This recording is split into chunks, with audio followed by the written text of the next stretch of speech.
마음의 평화는 가난을 누그러뜨리고 부를 돋보이게 한다. 안녕하세요. 따뜻한 책 한 잔입니다. 오늘 여러분에게 읽어드릴 책은 나폴레온 힐 마지막 수업, 지은이 나폴레온 힐, 옮기니 정성재, 발행 유노북스, 발행일 2023년 12월 18일입니다.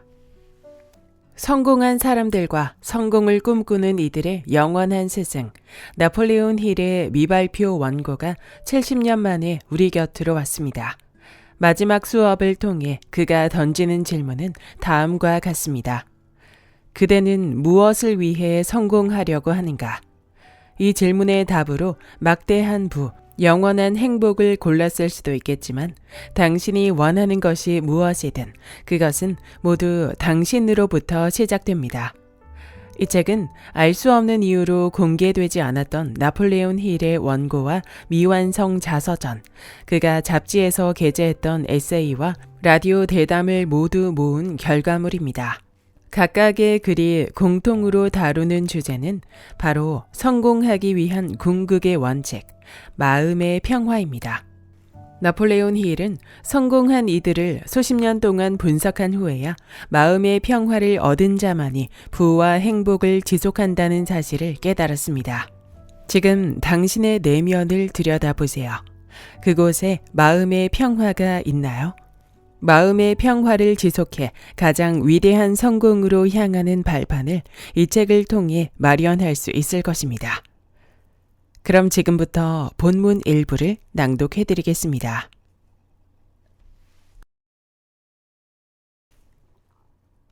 타인을 돕는 것이 나를 돕는 것이다. 백화점의 왕이자 자선가로 유명한 존 워너 메이커가 이렇게 말한 바 있다. 문제를 해결할 수 없거나 앞으로 어떻게 해야 할지 몰라서 걱정이 될 때면 할 수 있는 일이 하나 있다. 어쩌면 문제를 금방 해결할 수 있고 언젠가 결과적으로 해결책에 이를 수 있는 방법이다. 일단 주위를 둘러보며 당신보다 더 큰 문제에 봉착한 사람을 찾아낸 뒤 그가 문제를 해결할 수 있도록 곧바로 도와라. 그 사람의 해결책을 찾을 때쯤이면 당신 문제에 대한 해결책 역시 찾았을 가능성이 매우 높다. 이 독특한 철학을 접하자마자 나를 포함해 주변에 문제를 안고 살아가는 이들을 더 자세히 관찰하기 시작했다. 이를 통해 얻은 결과는 이 조언이 옳다는 것이었다. 앤드류 카네기는 워너메이커의 철학, 즉 자기 자신을 돕기 위해 먼저 타인을 돕는 습관이 타당하다는 사실을 잘 이해했다. 그래서 자신의 막대한 재산 중 대부분이라고 여기는 것을 전 세계에 전파해 달라고 내게 부탁했다. 바로 부를 축적하면서 얻은 노하우였다. 카네기는 부를 나누는 기술의 대가였다. 직원은 물론이고 사업 파트너들과 기회를 공유하는 일을 훌륭히 해냈다. 덕분에 미국의 다른 어떤 기업가보다 더 많은 백만장자를 양성했다는 공로를 인정받기도 했다. 그는 행복을 나누는 일이 두 가지 보답으로 돌아온다는 사실을 깨달았다. 첫 번째 보답은 다른 이의 성공을 도우며 마음의 평화를 경험할 수 있다는 것이고, 두 번째 보답은 물질적인 부를 얻을 수 있다는 것이다. 기꺼이 행복을 나누는 자세는 인생의 여러 재산 중 하나다. 인생의 재산 중 첫 번째 항목이자 가장 중요한 항목인 긍정적인 마음가짐 못지않게 비중이 크다. 이제 이 원칙의 실제 사례를 살펴보자. 부와 행복이라는 비제 채권자. 내 유명한 제자 중 하나인 에드워드 초우트에 관한 이야기다. 제2차 세계대전 당시 그는 캘리포니아주 로스앤젤레스에서 생명보험회사의 보험 판매원이었다. 자신의 시간 중 80%를 할애해 정부가 전쟁 채권을 팔 수 있도록 도왔는데 그에 따른 직접적인 보상은 전혀 받지 못했다. 10%의 시간은 다른 생명보험 판매원들을 돕고 교육하는 데 사용했다. 그들은 판매 실적에 걸림돌이 될지도 모르는 경쟁자인데도 말이다. 도움에 대한 보상은 요청하지도 받지도 않았다. 그는 나머지 10%의 시간만으로 본인 몫의 생명보험 판매 업무를 처리했다. 무려 90%의 시간을 남을 위해 사용하다니 너무 지나치다고 느껴질 법도 하다. 그럼 그의 실제 판매 기록을 살펴보자. 어떤 해에는 첫 3개월 동안 생명보험을 300만 달러 넘게 계약했다. 대부분의 계약은 당사자가 자발적으로 초우트의 사무실까지 찾아와 보험 가입을 신청하면서 진행됐다. 그들은 초우트가 90%의 시간을 써가며 도움을 건넨 바로 그 사람들이었다. 이때 달성한 실적은 평균 수준의 보험 판매원이 10년을 열성껏 일해도 도달할 수 없는 수치였다. 누군가에게 행복을 나누어 줄 때마다 그 행복을 건네받은 이는 당신에게 빚을 지는 셈이다. 빚은 언젠가 갚아야 하기 때문에 채무자보다는 채권자가 되는 것이 더 낫다. 초우트는 성공 철학을 다룬 내 책을 통해 행복 나누기의 원칙을 처음으로 알게 됐다. 그는 그 책 수백 권을 사인까지 해서 여기저기 나누어 주고는 했다. 이후 생명보험에 가입하려는 사람들이 그 책 덕분에 초우트를 떠올렸으며 자연스럽게 그를 찾아 새로운 고객이 됐다. 그러니 초우트 본인의 사무실에서 대부분의 보험 계약이 이루어지는 것이 당연했다. 물론 초우트가 오로지 생명보험을 판매하고 싶다는 마음만으로 책에 사인까지 하며 선물한 것은 아니었다. 그가 책을 나눠준 사람들 중에는 아무리 생각해도 생명보험에 가입할 리가 없는 사람들 또한 있었기 때문이다. 당시 그는 인생의 중대한 시기에 놓여 있었고 색다른 영감의 원천이 필요했다. 마침 내 책과 내 철학을 만나 자신에 대해 깨달음을 얻었으며 내 책이 그를 도운 것에 감사를 표하는 의미로 사람들에게 책을 나누어 줬다고 했다. 무언가를 받기만 하는 삶은 평생 지속할 수 없다. 그리고 무언가를 받기만 해서는 마음의 평화와 경제적 성공을 얻지도 유지하지도 못한다. 이를 깨우친 사람은 그리 많지 않으며 에드워드 초우트는 이를 깨우친 사람 중 한 명이었다. 역사 속 위대한 철학자들이 일찍이 깨달았듯이 초우트도 부를 소유하는 방법이 부를 남에게 나누는 것뿐임을 깨달았다. 현재 당신이 누구든 얼마나 부유하든 이 진리가 잘 전달돼 머릿속에 깊숙이 자리 잡는다면 이 이야기를 읽은 것이 아마도 인생에서 가장 중대한 전환점이 될 것이다.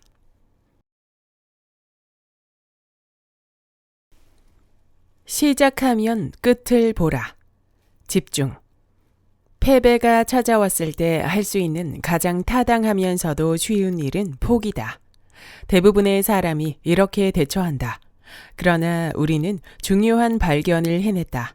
당신이 누구든 삶의 목표가 무엇이든 당신의 성공을 도울 수 있는 발견이다. 성공을 가져다 주는 것은 타고난 자만이 가진 천재성이 아니다. 행운도 영향력도 부도 아니다.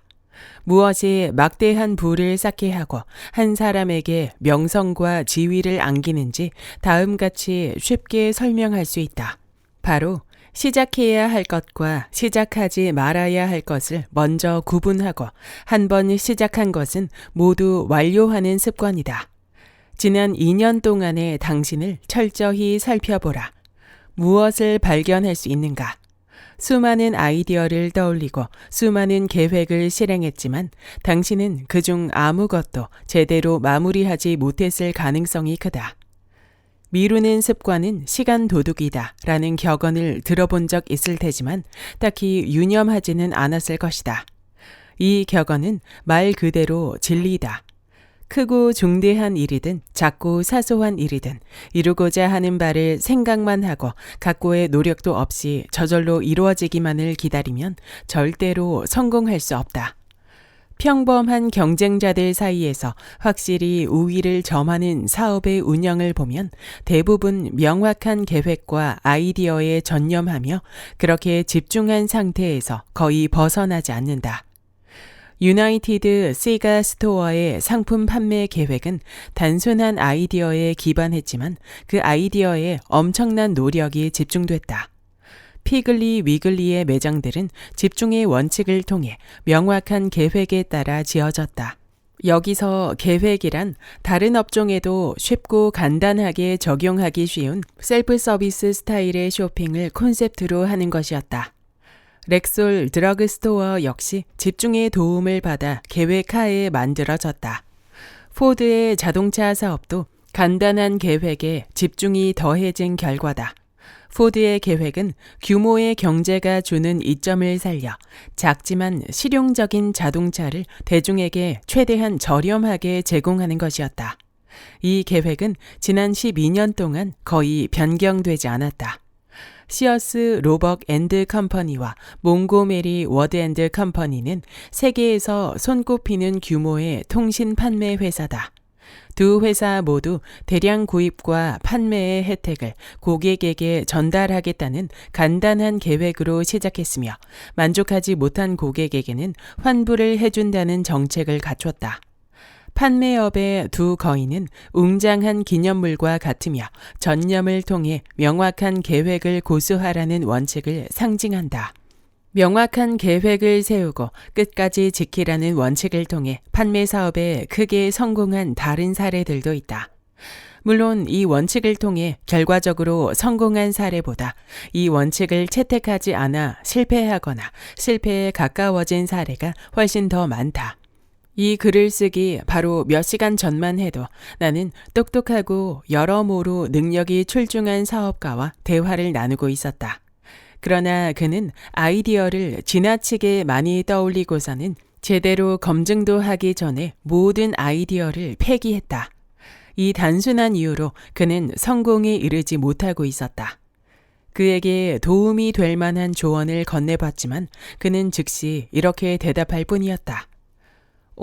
저도 그 아이디어를 몇 번이고 떠올렸습니다. 그래서 한 번 도전을 시작해봤는데 효과가 없었어요. 한 번 도전을 시작해봤는데 효과가 없었어요. 라는 말에 주목하기 바란다.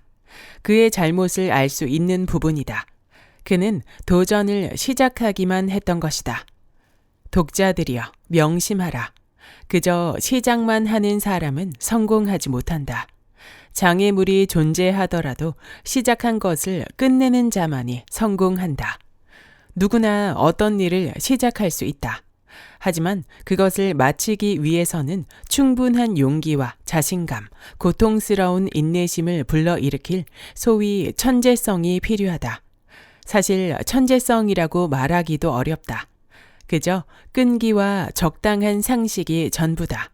흔히 천재라고 여겨지는 사람들은 실상 천재라기보다는 에디슨이 항상 얘기했듯이 올바른 계획을 세워 거기에 전념하는 노력가일 뿐이다. 성공이 단번에 몰아서 찾아오거나 급히 찾아오는 경우는 거의 없다. 가치 있는 성공 뒤에는 대개 지루하고 기나긴 인고의 시간이 있기 마련이다. 단단한 참나무를 기억하라. 참나무는 1년만 해도 2년만 해도 3년만 해도 다 자랄 수 없다. 꽤나 큰 크기로 자라는 데만 20년 이상이 걸린다. 수년 만에 매우 커다랗게 자라는 나무도 있지만 대개 목질이 부드럽고 구멍이 많으며 수명이 짧다. 올해 신발 장사를 하겠다고 결심한 사람이 이듬해에 농사를 짓기로 마음을 바꿨다가 그 다음 해에는 생명보험 판매원이 되기로 한다면 세 가지 모두 실패하고 말 것이다. 반면 세 가지 일 중 하나에 3년 동안 집중했다면 제법 성공했을지도 모른다. 내가 실패의 이유에 대해 잘 아는 것은 거의 15년간 같은 실수를 반복했기 때문이다. 당신의 앞길을 막을지도 모르는 해악을 경고하기에 나처럼 완벽한 사람은 없을 듯하다. 나 역시 그 해악으로 수많은 좌절을 겪었기에 당신에게 들러붙은 해악도 찾아낼 수 있다. 새로운 결심을 하기 좋은 1월 1일이 다가오고 있다. 두 가지 할 일을 위해 그날을 미리 비워두기 바란다. 이 글을 읽고 실행하면 분명히 이득을 볼 것이다. 첫째, 당신만의 주요 목표를 채택하라. 가급적 앞으로 5년간의 목표를 잡아보고 어렵다면 적어도 다음 해의 목표는 설정해야 한다. 목표를 정했다면 단어 하나하나 글로 적어보기 바란다. 둘째, 주요 목표의 첫 항목을 다음처럼 설정하라. 내년에는 성공하기 위해 처음부터 끝까지 수행해야 할 과제들을 최대한 상세하게 결정할 것이다. 천하의 그 어떤 것도 내가 시작한 일을 마치기 위한 노력을 방해할 수 없다. 마음속으로 아이디어를 떠올리는 능력은 누구나 갖고 있다. 문제는 대다수가 그 아이디어를 결코 실행으로 옮기지 못한다는 것이다. 세상에서 가장 성능이 좋은 기관차도 증기돔에 저장된 에너지가 스로틀을 통해 방출되기 전까지는 아무것도 끌지 못하는 무가치한 기계에 불과하다. 당신은 여느 사람들처럼 머릿속에 에너지를 갖고 있지만 그 에너지를 행동이라는 스로틀을 통해 방출하고 있지 않다. 집중의 원칙에 따라 그 에너지를 과업에 쏟아 부어야 하는데 당신은 그렇지 않고 있다. 그 과업을 잘 마치기만 하면 당신의 이름이 성공한 위인 목록에 올라갈지도 모르는데 말이다. 일반적으로 사람은 자신이 좋아하는 일에 대해서는 머릿속에 행동의 흐름을 저장해 뒀다가 필요할 때 밖으로 꺼낼 줄 안다. 그렇기 때문에 누구나 자신이 좋아하는 일을 하는 것이 바람직하다. 당신의 멋진 마음을 잘 구슬리면 의미 있는 과업에 집중해 에너지가 방출되게끔 할 수 있다. 당신의 에너지를 방출하기 제일 좋은 방법을 찾을 때까지 탐색을 멈추지 말기 바란다. 에너지를 가장 손쉽게 기꺼이 방출할 만한 일을 찾았다면 당신을 성공으로 이끌어줄 일에 대단히 가까워졌다는 뜻이다. 소위 천재로 여겨지는 사람들을 인터뷰하는 것은 내 특권이었다. 당신을 격려하고자 솔직하게 이야기하고 싶은 사실은 당신과 나처럼 평범한 사람은 갖지 못한 무언가를 그들에게서 특별히 발견하지는 못했다는 것이다. 그들도 우리와 똑같은 사람이며 꼭 더 똑똑하지만도 않다. 하지만 우리처럼 평범한 사람도 갖고는 있지만 오직 천재들만이 제대로 활용할 줄 아는 능력이 있다. 머릿속에 저장돼 있던 생각을 행동으로 옮기는 능력. 경중에 상관없이 일을 마칠 때까지 집중을 유지하는 능력이다. 첫 시도부터 능숙하게 집중할 수 있으리라는 기대는 하지 않는 것이 좋다. 연필 깎기, 소포 포장, 편지지에 주소 쓰기 등 작은 일에 집중하는 법을 먼저 배우기 바란다. 시작한 일을 모두 끝마치는 이 놀라운 기술을 완벽히 익히려면 아무리 작은 일이라도 모든 일을 잘 마무리하는 습관을 들여야 한다. 일단 이 사실을 깨닫고 규칙적인 습관을 들이면 그 뒤로는 별다른 노력 없이 저절로 해낼 수 있을 것이다. 이 글의 가르침이 당신에게 어떤 의미가 있을까? 쓸데없고 어리석은 질문 같지만 나는 대답할 것이다. 이 가르침이 내가 성공할지 실패할지 행복해질지 불행해질지를 결정할 수 있다고. 성공하는 사람들의 이유 1919년 12월 누구나 추락하며 날갯짓을 배운다. 고난. 힘을 기르고 성장하려면 끊임없이 노력하고 애쓰는 수밖에 없다. 지난 몇 년 동안 내 마음에 엄청난 인상을 남긴 주제를 또 한 번 이야기하고자 돌아왔으니 잠시 집중해 주면 좋겠다. 내가 도달한 결론은 오직 열린 마음을 가진 사람만이 도달할 수 있다. 앞으로 당신에게 이야기할 원칙이 얼마나 타당한지 그 증거를 너무 많이 봤기 때문에 당신에게도 이 원칙을 진지하게 고려해 볼 것을 권유한다. 만약 벽돌이 말할 수 있다면 자결하는 가마 속에서 몇 시간씩 구워질 때 틀림없이 불평을 늘어놓을 것이다.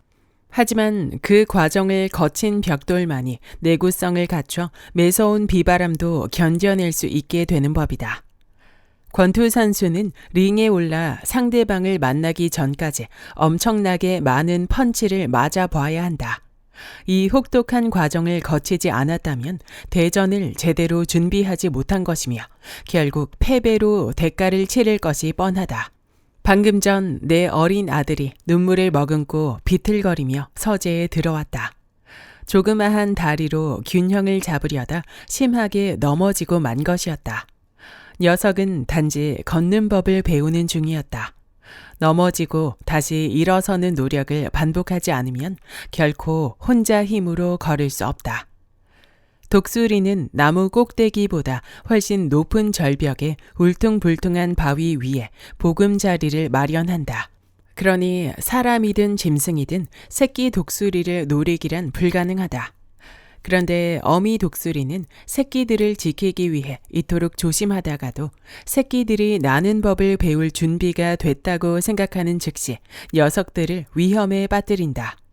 새끼들을 절벽 끝으로 밀고 떨어뜨려 직접 날게 만드는 것이다. 물론 어미는 옆에서 이 과정을 함께한다. 특히 새끼들이 직접 날기에 너무 연약하면 쏜살같이 움직여 낙하하는 새끼를 낚아챈다. 그 다음 둥지로 데려가서 하루 정도 더 기다렸다가 같은 훈련을 반복한다. 어린 독수리가 하늘을 날기 위해서는 이렇게 시련을 겪고 이겨내는 수밖에 없다. 시간이 흐르고 경험이 쌓이자 자연이 우리에게 조용히 영향을 끼치는 것이 보이기 시작했다. 내 눈에는 우리를 고난으로 인도하는 손이 똑똑히 보인다. 그 고난을 통해 우리는 인생에서 알고 있어야만 하는 지식을 더 많이 쌓을 수 있다. 보상의 법칙은 인간이 시련을 겪으며 점점 더 높이 올라가도록 끊임없이 돕는다. 운동선수가 되는 방법은 고된 연습과 훈련뿐이다. 마찬가지로 실행가가 되려면 행동하는 수밖에 없다. 물론 어떤 이는 쉽고 빠르게 배울 수 있겠지만 그 외 사람들은 자연의 섭리에 따라 시간의 벽 앞에서 마음 아파할 수밖에 없다. 자연이 남겨놓은 섭리를 읽을 줄 모르던 지난날에 나는 언제, 어디서, 어떻게 나 자신을 찾아야 할지 의문을 갖고는 했다. 그리고 내가 진정한 나로 거듭날 때, 내 평생의 일을 찾았을 때, 그 사실을 어떻게 인지할 수 있을지 또한 궁금했다. 아마 나 말고도 많은 이가 비슷한 걱정을 할 것이다. 그들에게 나는 확신과 희망의 메시지를 전달하고자 한다. 실패, 역경, 마음의 병이 당신을 찾아오면 자연이 당신에게 고난을 안겨 앞길을 방해하려 든다고 생각할 것이다. 하지만 자연은 당신을 실패라는 샛길에서 거둬 성공이라는 큰 길로 이끌고자 노력할 뿐이다. 이 문단을 다시 읽어보라. 행복하지 않다면, 실패한 기분이 든다면, 곤경에 빠진 듯 하다면 무언가 잘못됐다는 뜻이다. 이런 마음은 당신이 잘못된 방향을 바라보며 고군분투하고 있다고 알려주는 자연의 지침이다. 분명히 알아두기 바란다. 자연은 언제나 길을 가르쳐준다. 뜨거운 난로 위에 손을 올리면 바로 알 수 있듯이 당신이 옳은 방향으로 나아가고 있다면 그 사실을 확실히 인지할 수 있다. 당신은 행복할 권리가 있다. 만약 불행하다면 그것은 자연스러운 마음의 상태가 아니며 당신에게 무언가 잘못된 일이 벌어지고 있다는 명백한 신호임을 명심하라. 무엇이 잘못된 것인지는 누가 확인해야 할까? 바로 당신이다. 오직 당신만이 그렇게 할 수 있다. 정말 드물게 몇 안 되는 영혼만이 자연의 지침을 선뜻 따를 수 있다. 혹독한 역경도 이들에게는 그리 고통스러운 일이 아니다.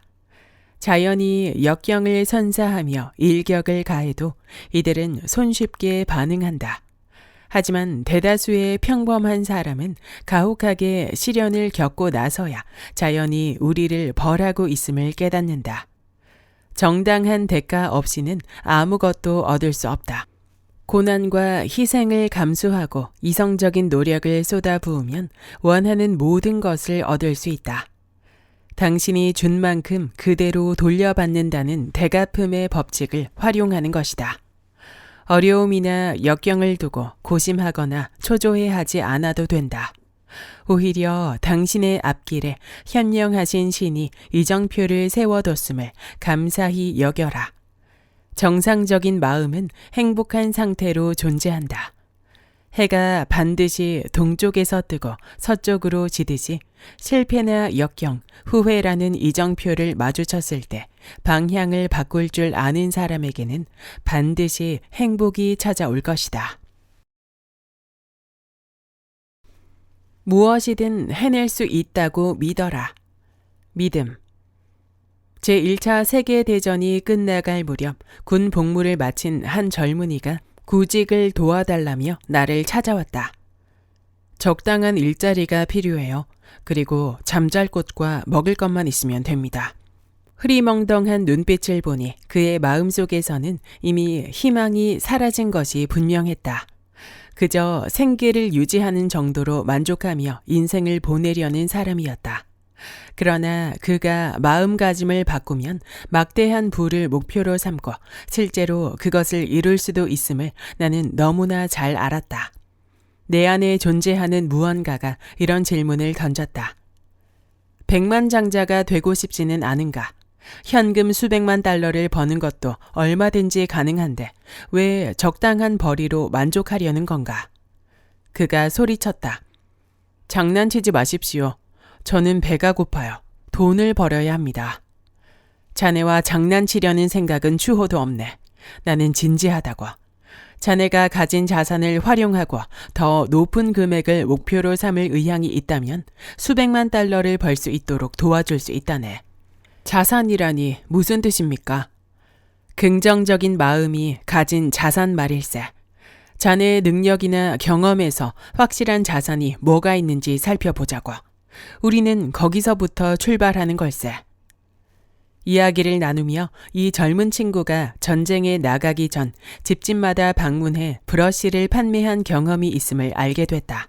군 복무 시절에는 취사병으로 오랜 시간 근무했고 자연히 요리를 배웠다고도 했다. 그러니 그가 가진 총 자산은 요리하는 능력과 한때의 세일즈 경험으로 구성돼 있었다. 평범한 서민이 요리나 세일즈로 백만장자가 돼 신분 상승을 할 가능성은 그리 높지 않다. 하지만 이 젊은이는 자신의 마음을 잘 들여다봤다. 자신의 마음이 믿고 상상하는 모든 것을 이룰 수 있다고 확신했으며 이 과정을 통해 평범한 서민의 삶에서 벗어날 수 있었다. 그와 대화를 나눈 2시간 동안 내 마음은 그가 가진 두 자산의 잠재력을 분석했다. 세일즈와 요리라는 두 가지 자산을 결합해 그가 상당한 규모의 돈을 벌 방법을 빠르게 떠올렸다. 나는 내 생각을 이야기했다. 내가 자네라면 이렇게 해볼 것 같네.